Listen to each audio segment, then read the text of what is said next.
നിങ്ങളുടെ ഇഷ്ട പരമ്പരകൾ എക്സ്ക്ലൂസീവായി സൺ നെക്സ്റ്റ് ആപ്പിലൂടെ തികച്ചും ഫ്രീ ആയി ഇപ്പോഴേ ആപ്പ് ഡൗൺലോഡ് ചെയ്യൂ.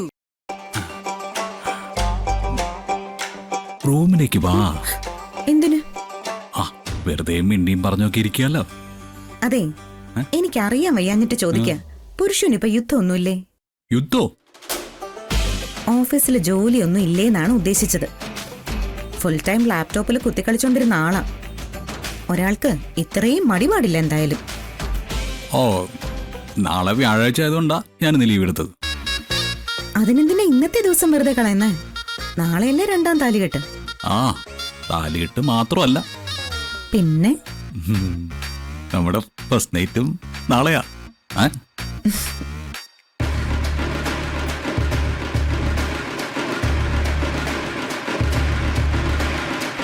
എന്റെ കുടുംബത്തെയും കുലത്തെയും വരെ കുറ്റം പറഞ്ഞിട്ട് വന്ന് നിൽക്കുന്നു. ഒളിഞ്ഞു നോക്കാൻ ഒരു പണി കൊടുക്കണമല്ലോ. നമുക്ക് നമ്മുടെ ഫസ്റ്റ് നൈറ്റും ഹണിമൂണും ഒക്കെ വിശദമായിട്ട് പ്ലാൻ ചെയ്യണ്ടേ?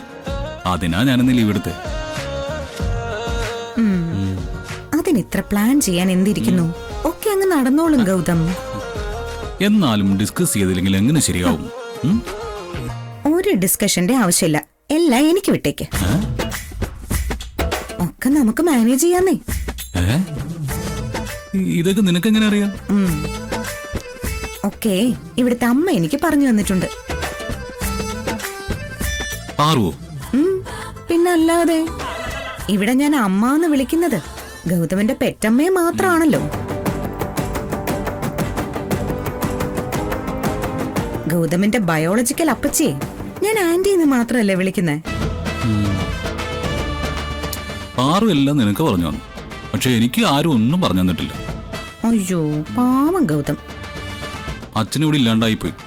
ഉണ്ടായിരുന്നെങ്കിൽ ഇത്തരം കാര്യങ്ങളൊക്കെ അച്ഛൻ പറഞ്ഞു തന്നെ. ഗൗതം വിഷമിക്കണ്ട. പാർവതി അമ്മ എനിക്ക് പറഞ്ഞു തന്ന കാര്യങ്ങളൊക്കെ ഞാൻ ഗൗതമിന് പറഞ്ഞുതരാം. ഇത്തരം ഒരു ഓപ്പൺ ഡിസ്കഷൻ തന്നെ ഞാൻ ആഗ്രഹിച്ചത്. അതിനു വേണ്ടിയാ ജോലിയൊക്കെ മാറ്റി വെച്ചിട്ട് ഞാൻ നിന്നെ റൂമിലേക്ക് വിളിച്ചത്. സോറി ഗൗതം, അതെനിക്ക് മനസ്സിലായില്ല. ഗൗതം മനസ്സ് തുറന്നാലല്ലേ എനിക്കും മനസ്സ് തുറക്കാൻ പറ്റൂ. എന്നാ വാ, നമുക്ക് പെട്ടെന്ന് തുറക്കാം. എന്ത് മനസ്സേ? ശരി, വാ. ഇവളെ സകല വഷളത്തരങ്ങളും പഠിപ്പിച്ചു വിട്ടിരിക്കുന്നത് ഏട്ടത്തിയാ യഥാർത്ഥ വില്ലത്തി.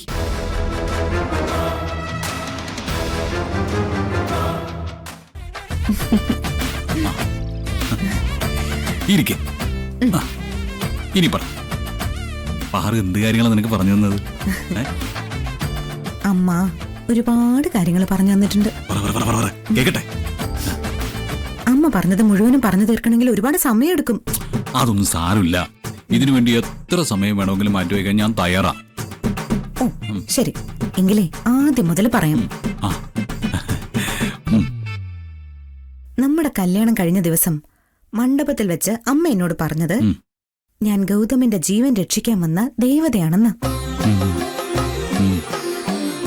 പിന്നെ ഇവിടെ വന്ന് കയറിയപ്പോ വലതുകാല് വെച്ച് അകത്ത് കയറണമെന്ന് അമ്മ പറഞ്ഞു. പിന്നെ എന്നോട് പൂജാമുറിയിൽ വിളക്ക് കൊളുത്താൻ അമ്മ പറഞ്ഞു. ഇതൊക്കെ എനിക്ക് അറിയാവുന്ന കാര്യങ്ങളാ. അറിയാൻ പാടില്ലാത്ത എന്ത് കാര്യങ്ങളാ വേറെ പറഞ്ഞേ? അതാ എനിക്കറിയേണ്ടത്. ഗൗതമൻ എന്താ അറിയാത്തതെന്ന് എനിക്കറിയില്ലല്ലോ. നിധി കളിക്കില്ലേ? കുറച്ചു മുമ്പ് പാറു വേറെന്തൊക്കെയോ പറഞ്ഞത് നീ പറഞ്ഞില്ലേ? ഞാൻ അങ്ങനെ പറഞ്ഞോ? പറഞ്ഞു. മറന്നുപോയി ഗൗതം. എന്റെ നിധി, നമ്മൾ ഈ റൂമിന് പുറത്തു വെച്ച് സംസാരിച്ചില്ലേ? അതാ ഞാൻ ഉദ്ദേശിച്ചത്. ഗൗതം ഒന്ന് തെളിച്ചു പറ, നമ്മൾ എന്താ സംസാരിച്ച? പാറു പറഞ്ഞു തന്ന കാര്യങ്ങൾ എനിക്കും പറഞ്ഞു തരാന്ന് പറഞ്ഞില്ലേ? എന്ത് കാര്യം ഗൗതം ഉദ്ദേശിക്കുന്നത്? ഒരു ക്ലൂതാ. പിന്നെ നാളത്തെ കാര്യം. ഓ അത് നാളത്തെ കാര്യം. അതാണോ ഗൗതം ഉദ്ദേശിച്ചത്? അത് പറയണ്ടേ? എങ്ങനെയാ നാളത്തെ കാര്യങ്ങള്? നാളെ രാവിലെ ഇഡ്ഡലിയും സാമ്പാറും, ഉച്ചക്ക് പരിപ്പും പപ്പടവും കൂട്ടി സദ്യ വേണമെന്ന് അമ്മ പറഞ്ഞിരിക്കുന്നേ. രാവിലത്തെ സാമ്പാർ ഉച്ചയ്ക്ക് ഉപയോഗിക്കാട്ടോ. ഇത്തിരി പുളിശ്ശേരി അവിയലും കൂടി വെച്ചാ ഗ്രാൻഡ് ആവും. നീ എന്താ എന്നെ കളിയാക്കാണോ? അല്ല ഗൗതം, സത്യമായിട്ട് അമ്മ ഇതൊക്കെ എന്നോട് പറഞ്ഞത്.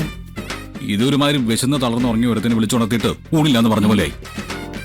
ആഹാ, ഇങ്ങനെയാണെങ്കിലേ ഉച്ചയ്ക്ക് ഊണില്ലാന്ന് തന്നെ പറയേണ്ടി വരും.